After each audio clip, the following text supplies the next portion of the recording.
If CT, that means forward. That's why the arrow should be going to the grid. To some extent, if you forgot it and the power flow is different, you can always change it using remote, but you need to change it after. Ratio stands for how big is the CT together with the secondary coil. So the grid in the Philippines, it could be Gen 60, PHL, or Philippines. Storage modes, it's where you're here to allow export, selling first, or self-use. The maximum export you want, calibration, and peak shaving. Peak shaving is just for battery charging. So the quick setup will also ask for the battery, what type of battery. So in here, certified battery brands, lithium, and then basically all you need to do is lithium battery LV for the rest. If you want to use the Solis Cloud, this is the pattern that you have. Okay, quick settings, the same thing, but this one is more of the app that you're going to use. So the main LCD basically is like this. So it's similar. So power and operation is running properly. So that means it's generating, it's running. Okay, so some home screen. So earlier we discussed the plant information and the alarm. The system settings right now consist of storage, battery, smart port, grid, and parallel. Okay, so we're going to have the storage mode first. So just like earlier, we have the allow export or self-use, battery reserve.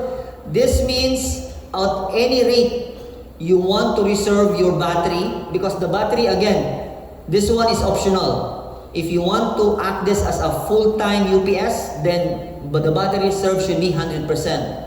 But sometimes if the grid is stable enough, then you can make use of the battery to a bit lower so that it will help with your self-use. Allow grid charging, that means if in the event that there is a no grid and then you are using the battery, once the grid came in, then the allow charging will only charge the battery under battery reserve. So if 80% is your battery reserve, no grid, it discharges up to 75%. When the grid goes in again, then it will only charge up to 80%. It will not charge 200%. It is the role of your PV. Okay? So that's why the battery reserve, you can play around with it. If you want full UPS mode, then have it 100%. Okay? Maximum export power if you want, under net metering, then you can be able to tweak this. I only want to sell 2 kilowatt to the grid, even though I'm net metering. Okay, you can do that. Grid peak shaving, this one coincides with the allow grid charge. So that means 2 kilowatt, you want to charge your battery in the event that the battery reserve goes down. Okay. So storage mode, if you want to activate the time of use, okay, the most important thing in terms of time of use is this one. Per slot is 24 hours, okay? So sample, discharge from 8 p.m. to 5 a.m. in the following morning. You cannot place it in one charge alone. That means you're going to use two sets.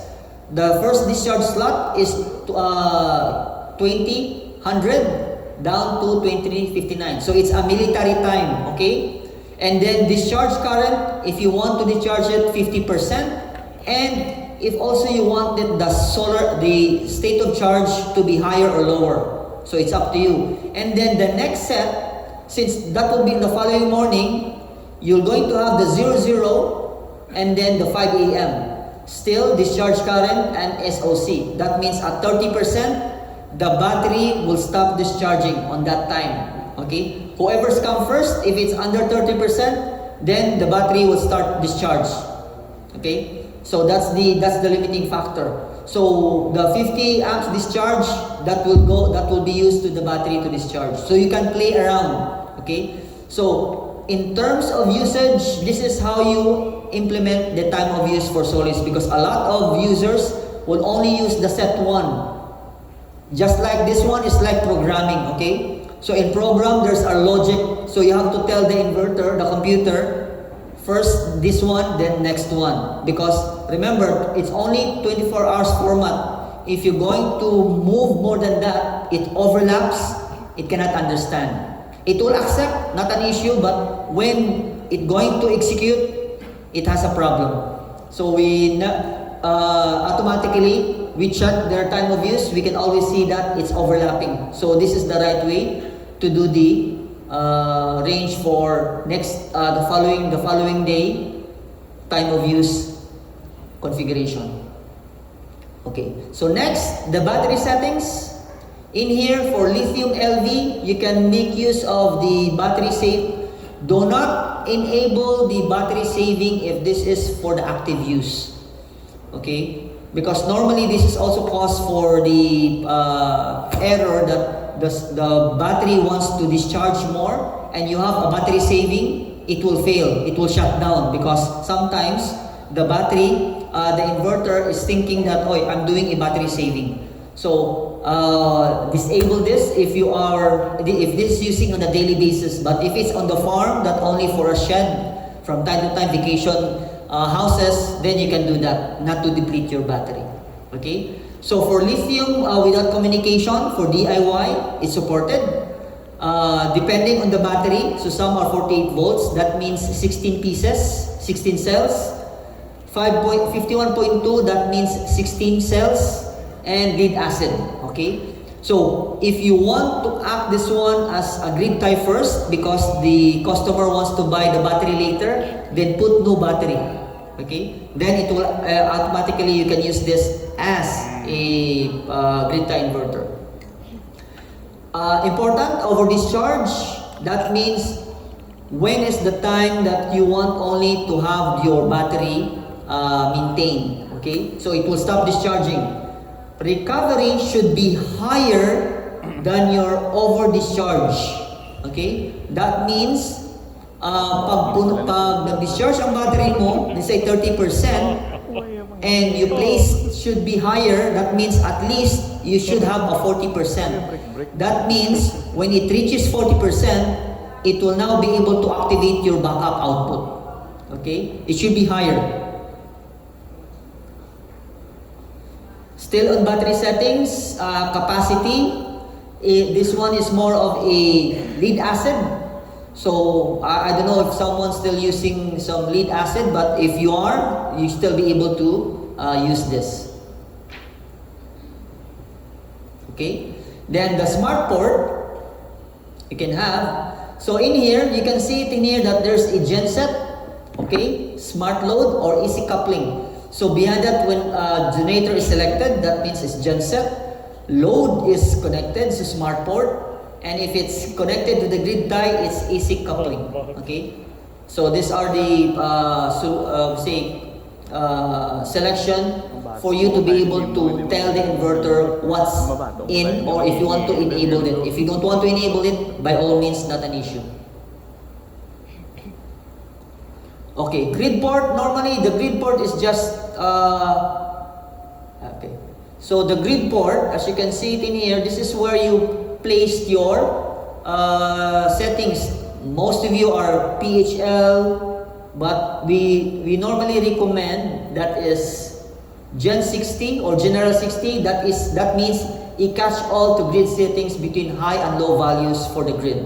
So any grid for that matter in the Philippines, you can definitely use that. But if you're going to use for net metering, then you must have a user defined, because under user defined, that's the only time that you're going to manage the resync, the startup and the resync of the grid that they want 10 minutes. It's under user defined.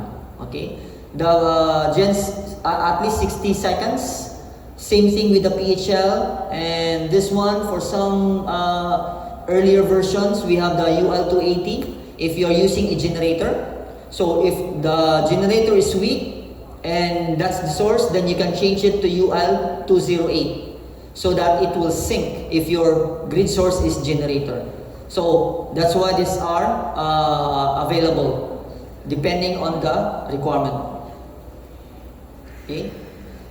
So next is the parallel settings, which we have a different slides all throughout. It's just saying the overview here that on the master inverter, you must place a master, and if it's parallel slave, you put a slave 2. Depending on how many parallels you have, so this one is a single phase, that means your slave can have, if it's 3, then you can have number 3 in here, slave, up to 6, okay? So that the inverter be able to know how many inverters you have in parallel. Okay.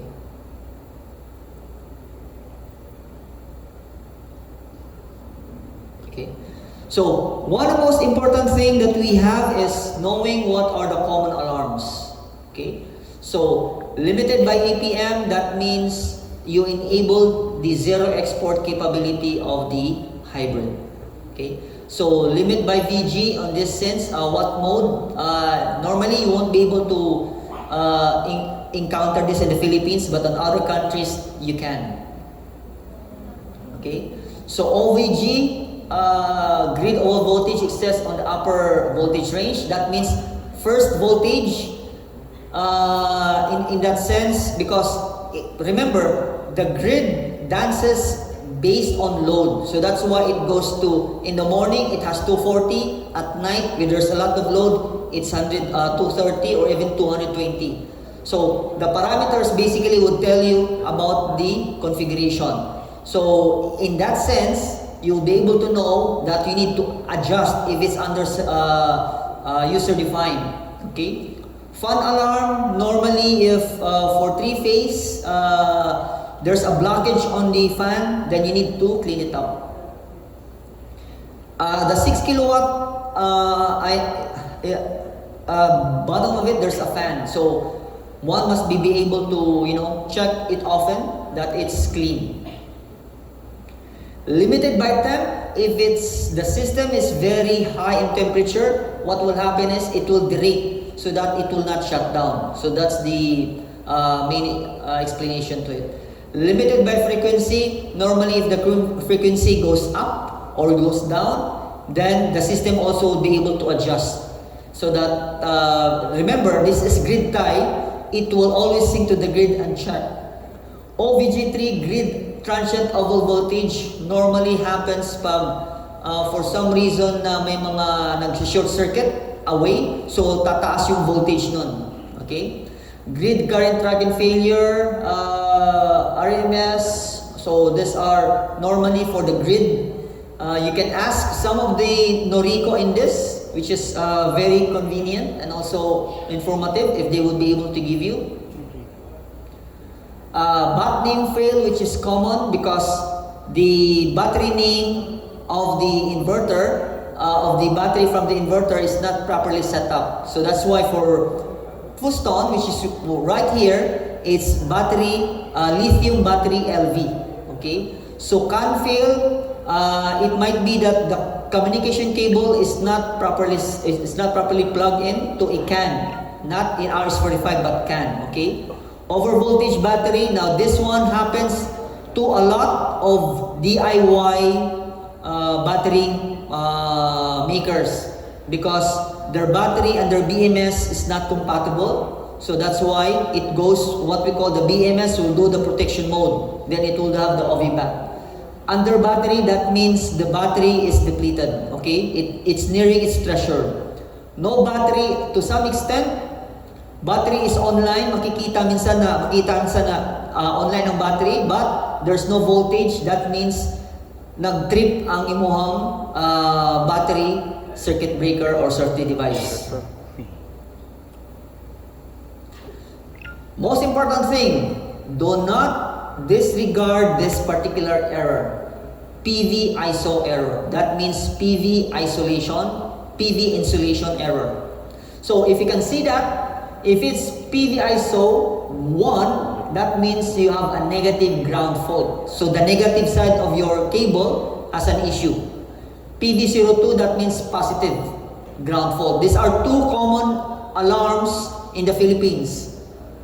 Normally that one. And majority of the installer would insist Walay problema akong cable sir. Sakto nga na pagka-install.